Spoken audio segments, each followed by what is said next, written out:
Hi అండి, నమస్తే. Welcome back to Hema చిట్టి. ఈరోజు మనము ఇంట్లోనే ఈజీగా సింపుల్గా పొటాటో జంతికలు ఎలా తయారు చేయాలో చూపిస్తాను. వీడియో అయితే పూర్తిగా చూడండి, అప్పుడే మీకు అర్థమవుతుంది. ఫస్ట్ టైం ఎవరైనా మన ఛానల్ చూసినట్లయితే సబ్స్క్రైబ్ చేసి లైక్ చేసేది మర్చిపోవద్దని. చాలా టేస్టీగా ఉంటాయి, చాలా ఈజీగా ప్రిపేర్ చేసేయచ్చు. బయట కొనే పని లేకుండా ఇలా ఇంట్లోనే మంచి ఆయిల్ వేసి చేసామంటే ఒక వారం 10 దినాలు హాయిగా పిల్లలు తినేస్తారు కదండి. ఎలా తయారు చేయాలో చూద్దాం. ముందుగా పొటాటోస్ అర్ధ కేజీ తీసుకున్నానండి. ఇది రెండు ముక్కలుగా కట్ చేసి కుక్కర్లో వేసి ఉడికించుకుందాం. ఇలా కట్ చేసుకుందాం. ఫస్ట్ ఒకసారి వాష్ చేసుకొని, కట్ చేసిన తర్వాత ఇంకొకసారి వాష్ చేసుకొని కుక్కర్లో వేసి మునిగేంత వరకు వాటర్ వేసి 2 విజిల్లు పెట్టేసుకుందాం. 2 విజిల్లు పెట్టారంటే బాగా సాఫ్ట్గా ఉడికిపోతుంది అన్నమాట పొటాటో. అంతే, మునిగే వరకు వాటర్ వేసి విజిల్కి వేసేద్దాం. మనకు సాఫ్ట్గా ఉడకాలి కాబట్టి 2 విజిల్లు పెట్టేసుకుందాం. 2 విజిల్లు వచ్చిందండి. హెయిర్ పోయిన తర్వాత ఉడికిందేమో చూద్దాం. చూసారా ఎంత సాఫ్ట్గా ఉడికిపోయిందో, పొట్టు కూడా ఎంత బాగా వచ్చేస్తుందో. ఈ నీళ్ళంతా వంపేసి నీళ్ళు లేకుండా ఒక ప్లేట్లోకి తీసేసుకొని తొక్కంతా తీసి పడేసేద్దాం. ఎవరైనా చేసేయచ్చండి. ఫస్ట్ టైం చేసేవాళ్ళు కూడా ఈజీగా చేసేయచ్చు. మనము ఇలా చేసి డబ్బాలో పోసి పెట్టేసుకున్నామంటే 10, 15 రోజులు, 20 రోజులు, కనీసం నెల కానీ బాగుంటాయి, ఏమీ కావు. అంతే, ఇలా తొక్కంతా తీసేసిన తర్వాత స్మాష్ చేసుకుందాం. బాగా నలుపుకుందాం. ఉడకలేదు అంటే చేత్తో కూడా నలుపుకోవచ్చు. ఇలా బాగా నలుపుకొని ఒక గిన్నె తీసుకొని అందులో వేసేసుకుందాం. ఒక కప్పులోకి వేసేసుకుందాం. ఫుల్గా 1 కప్పు వచ్చిందండి. 1 కప్పుకి 3 కప్పులు పొడి బియ్యం పిండి వేసుకుందాం. అదే కప్పుతో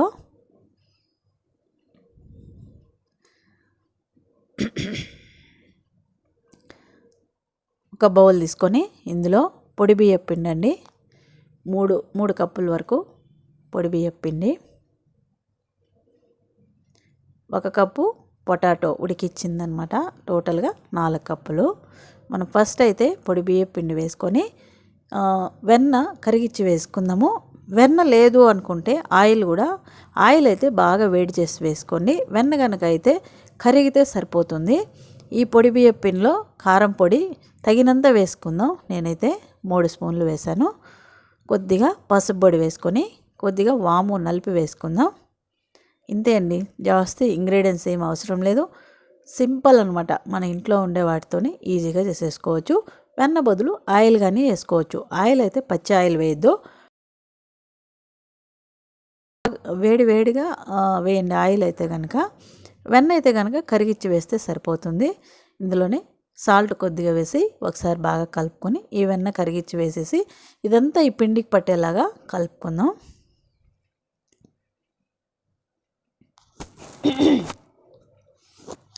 ఎంత బాగా పిండికి పట్టేలాగా కలుపుకొని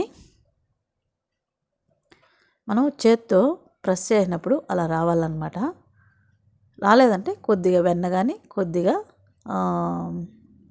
ఆయిల్ కానీ వేసుకోండి. ఇందులో మనం ఉడికించి పక్కన పెట్టిన ఈ పొటాటోని వేసేద్దాం. వేసేసి ఈ పొటాటోలో మనం ఉప్పు ఏమి వేయలేదు కాబట్టి కొద్దిగా సాల్ట్ వేసుకొని తర్వాత కలుపుకుందాం. పిండికి ఆల్రెడీ మనము సాల్ట్ వేసేసాము, పొటాటోకి వేయలేదు కాబట్టి కొద్దిగా వేసి మొత్తం మిక్స్ అయ్యేలాగా కలుపుకుందాం. నేను ఆ బౌల్లో సరిపోవట్లేదని నేను కుక్కర్లో పొటాటో ఉడికించిన కుక్కర్లో వేసి కలుపుకున్నాను అనమాట. కొద్దిగా నీళ్ళు వేసి కలుపుకుందాం. ఒకేసారి వేసేద్దండి, లూజ్ వచ్చేస్తుంది. కొద్దిగా వేసి మనకు జంతికలు వేయడానికి వీలుగా కలుపుకుందాం. ఇలా కలుపుకొని ఇంత సాఫ్ట్గా వస్తే సరిపోతుందండి. మనము ఆరిపోతుంది పిండి, అందుకే అర్ధం తీసుకొని జంతికలు వేద్దాం. అర్ధం అలాగే ఒక బట్ట వేసి అలాగే ఉంచేస్తే ఆరకుండా ఉంటుందన్నమాట. అంతే, ఇలా ముద్దలాగా చేసి ఇది ఆరిపోకుండా ఒక బట్టేసి పక్కకు పెట్టేద్దాం. ఇప్పుడు మనం తవ్వలు తీసుకొని ఇందులో కొద్దిగా పిండి తడి చేసుకొని లేదా ఆయిల్ రాసుకొని కొద్దిగా పిండి తీసుకొని ఈ తవ్వలలో వేసుకుందాం.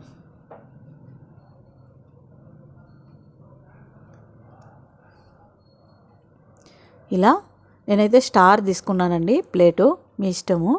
స్టార్ అయితే చాలా బాగుంటుంది ఈ పొటాటో మురుకులకి. ఇలాగా మనకు నచ్చినంత ఇలా రౌండ్గా చేసుకొని, మనకు చిన్నవి కావాలంటే చిన్నవి, పెద్ద సైజు కావాలంటే పెద్ద సైజు, ఎన్ని రౌండ్స్ కావాలంటే అన్ని రౌండ్స్ ఇలా చుట్టేసుకొని ఆయిల్ పేపర్ తీసుకొని ఆయిల్ కొద్దిగా రాసేసి ఇలా చుట్టేసుకున్నామంటే మనకు ఆయిల్లో వేయడానికి అనుకూలంగా ఉంటుంది. స్టవ్ మీద ఆయిల్ పెట్టేయండి. వేడెక్కిన తర్వాత ఇది ఒక్కొక్కటిగా తీసి ఆయిల్లో వేసేయడమే, ఈజీగా వచ్చేస్తుంది. ఆయిల్ పేపర్ అయినా సరే లేదా బట్టర్ పేపర్ అయినా సరే ఈజీగా వచ్చేస్తుంది. కొద్దిగా ఆయిల్ రాసామంటే ఈజీగా వచ్చేస్తుంది. ఇలా వేసేసుకోవడమే. మనకు ఆయిల్లో ఎంత సరిపోతుందో అంత వేసుకొని ఒక్క సెకండ్ అలా ఉంచేసి తర్వాత రెండు పక్కల టర్న్ చేసి కాల్చుకొని తీసేయడమే. మనం మీడియం ఫ్లేమ్లో పెట్టి బాగా వేయించుకున్నాము అంటే క్రిస్పీగా వస్తాయి అన్నమాట. మనం పొటాటో వేసిన దానివల్ల సాఫ్ట్గా ఏమీ ఉండదు. మీడియం ఫ్లేమ్లో పెట్టి బాగా క్రిస్పీగా వచ్చే వరకు బాగా వేయించుకున్నాము అంటే క్రిస్పీగా ఉంటాయి. అంతే, చూసారు కదా ఎంత ఈజీనో. మనం బయట కొనే పని లేకుండా మనకు నచ్చిన ఆయిల్ వేసుకొని ఇలా జంతికలు మురుకులు ఏదైనా అనుకోవచ్చు ప్రిపేర్ చేసుకున్నామంటే పిల్లలు హాయిగా తినేస్తారు. పబ్బిళ్ళలు, మురుకులు ఎన్ని మనం ఇంట్లోనే చేసుకోవచ్చు బయట కొనే పని లేకుండా. అంతే అండి, నేను మొత్తం కాల్చేసాను. మొత్తం అయిపోయింది పిండి మొత్తము. చూసారా ఎంత బాగా వచ్చాయో, క్రిస్పీగా కూడా ఎంత క్రిస్పీగా వచ్చాయో చూడండి, చాలా బాగా వచ్చాయి. టేస్ట్ అయితే చాలా చాలా అద్భుతంగా ఉందండి టేస్ట్ అయితే. ఈ వీడియో కనుక మీకు నచ్చింది అంటే లైక్ చేయండి. చూడండి ఎంత సాఫ్ట్గా ఉన్నాయి, చూసారు కదా. తిని చూద్దామా. టేస్ట్ అయితే నాకైతే చాలా చాలా నచ్చిందండి, సూపర్గా ఉన్నాయి. వీడియో నచ్చిందంటే లైక్ చేయండి, సబ్స్క్రైబ్ చేసుకోండి. Thank you.